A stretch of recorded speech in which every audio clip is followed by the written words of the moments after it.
I was scared to ask a question because of social anxiety. Plain and simple. Social anxiety paid a visit every single time I got ready to ask a question. It breathed down my neck and reminded me of how weak I was. I felt vulnerable, insecure, and scared. The simple act of asking a question took such prominence in my mind that social anxiety appeared by my side whenever the urge came to open my mouth. What you gonna do? What you gonna do when it comes for you? Social anxiety, social anxiety, social anxiety. It revealed my inability to speak up, and it was really front and center almost every single day. It came so often that it just became part of my routine. Whenever I would gather enough courage to interrupt someone with a follow-up question, it would suddenly appear, tap me on the shoulder, and whisper, "Don't ask." It ripped my confidence apart each time it whispered to me. "That's a stupid question. What kind of dummy doesn't know the answer to that?" That's how social anxiety spoke to me. No wonder I was scared to ask questions in all areas of my life. It wasn't just at work that I struggled. I couldn't bear being known as the idiot of the community that didn't know simple truths, or even worse, had no common sense. And so at some point, I stopped asking anything. That's how I avoided feeling that feeling. I just couldn't bear it. And so I ended up just removing myself from the equation, from any situation that required me to ask a question. I just stood still and felt inadequate. The fear of facing my social anxiety inhibited me. It scared me. And it felt like it was always lurking around, ready to remind me to not ask stupid questions. If I needed an answer to get work done, I'd just walk up to the person and ask in a one-on-one setting, or I would write it out in an email, if I even bothered to remember. That's how I ended up dealing with it, which is okay because I was using my strength to communicate with people in a different manner, but it wasn't what I really wanted. I wanted to be able to just stand up and speak my mind and ask a question without feeling the backlash of my inner critic. I had panic attacks at asking questions as if I was getting ready to enter a boxing match. My hands got sweaty, my heart raced, and my breathing was shallow. With time, I realized that I was the one giving it control over me. I understood the negative consequences of not asking questions, basically just being left out in the dark. And that was probably more excruciating for an ambitious introvert like me than facing my social anxiety.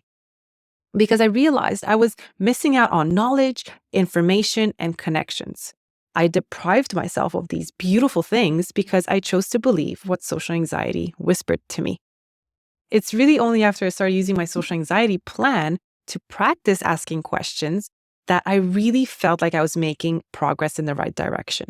And when I finally felt comfortable enough to ask questions, I realized how much knowledge I had left on the table all those years.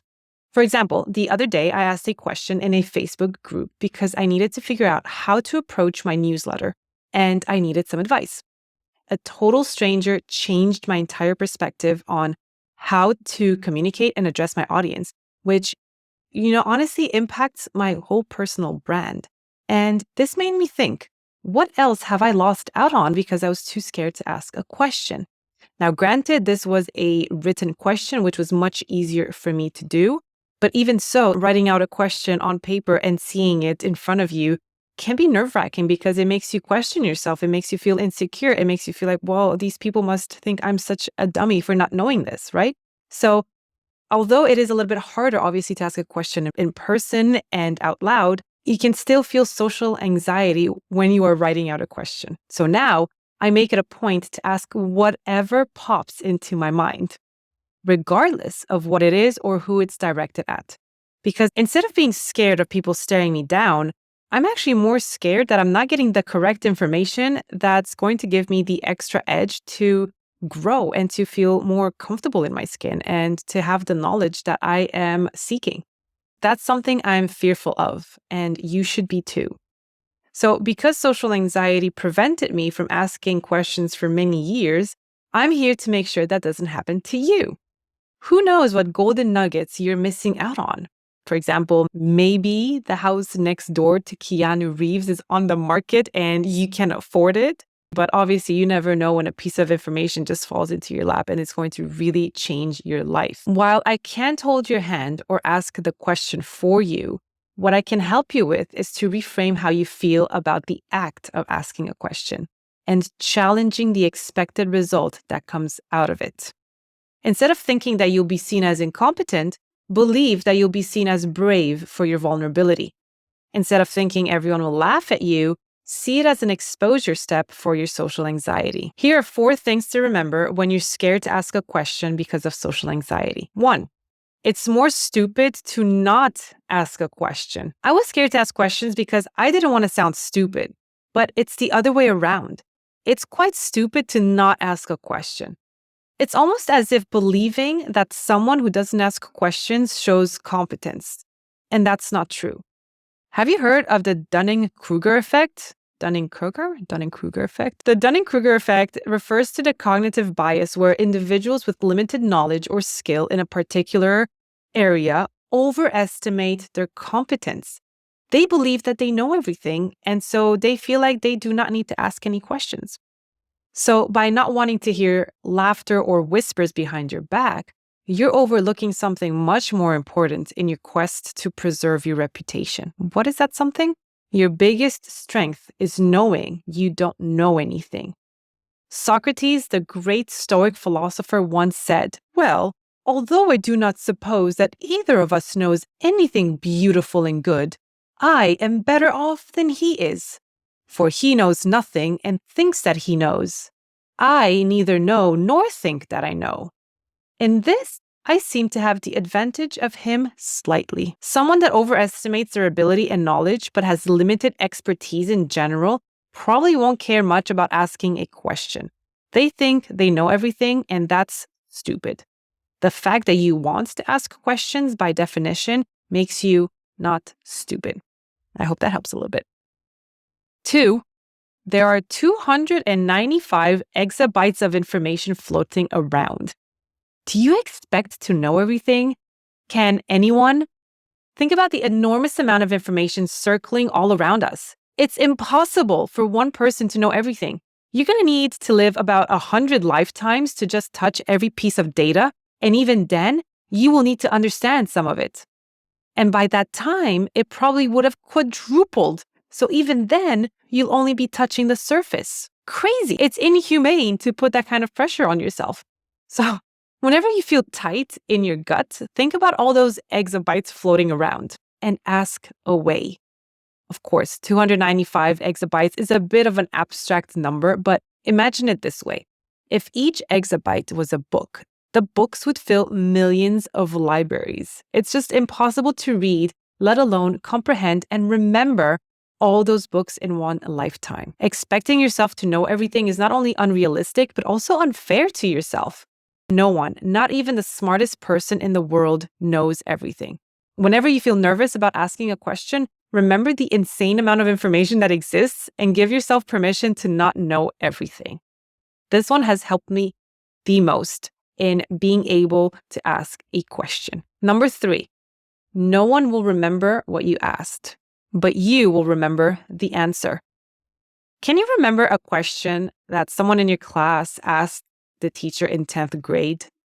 Maybe other than, didn't Al Gore invent the internet? Because here's the thing, you probably only care enough to remember if you had the same question. Most people are too self-involved with their thoughts to pay attention to what's happening around them. And if they do care, it's because they're part of the discussion and they can appreciate the insightful discussion that followed your question. Something that's definitely worth remembering. So the anxiety that you feel inside before you're about to ask a question is because you think everyone will turn around and point the finger at you. In reality, half the people zone out, the other half are annoyed that there are extra questions, and the other half are happy to answer them. I told you I was a smarty pants. Number 4, chances are that someone else has the same question. You share your birthday with about 20 million people. Did you know that? So it should come as no surprise that whatever question you have, someone else probably has it too. There's a reason why almost every website known to mankind has an FAQ section. Chances are that your thoughts are not unique, which is a good thing. It's good. Instead of beating yourself up that you don't know something, remember that you probably have a strong baseline a good education to fall back upon. And you're not as big of a dummy as you think. The next time you're scared to ask a question, tell yourself this: hey, I'm decently smart. And if I don't understand this, then there are other people in the room that probably don't either. Flip the internal story around and you'll be more relaxed knowing that you are not alone. The biggest favor you can do yourself is to remember why you shouldn't be scared to ask a question. Please do it for your present self, but do it especially for your future self. Because one day you'll browse through your brain's memory tabs and pull that information out, and it literally has the potential to change the course of your life. And if social anxiety decides to show up right before you ask a question, cut it off and say, sorry. Ain't nobody got time for that. And that's how you shut it down. I hope that these 4 things give you the support and validation you need to go ahead and ask a question. Because ultimately, I just want you to feel more comfortable in your skin, knowing that nothing bad is going to happen if you do ask a question. If it just so happens that there are people that are snickering or laughing or whatever the case may be, those are, first of all, not the type of people that you want in your life or the type of people that you should care about in terms of their opinions. Because curiosity and wanting to learn is a much more important trait that you should embody than trying to act cool as if you know everything. That's really what it boils down to. Do you want to be that curious person that goes far in life and is able to ask away and learn and make mistakes? Or do you want to be that person sitting in class or in a meeting, not knowing what's happening, but not daring asking because you think it's going to show some kind of incompetence? Which one do you want to be? Because to tell you the truth, if you don't get that answer that you need, especially if it's in a meeting and you have to produce work, you have to come up with that report and you don't have that answer, trust me, you'll feel that much more incompetent when you hand in your work and get questions back on it. That is a worse feeling than asking a question up front and getting the answer you need to actually produce good quality work. That's the downside. And I think that for us, for people that have social anxiety, we don't think beyond the social anxiety. We don't think beyond that feeling that we have in the moment and what other potential consequences or risks come from not engaging in that moment because of our social anxiety. So I want to give you the validation and the support that you need to go ahead and ask that question, even if you feel weird or scared or socially anxious about it, because I promise there is beauty on the other side and you just need to figure out a way to get there. So go through these 4 things, remember them, and I hope that they give you comfort because you are not alone in feeling the way that you do.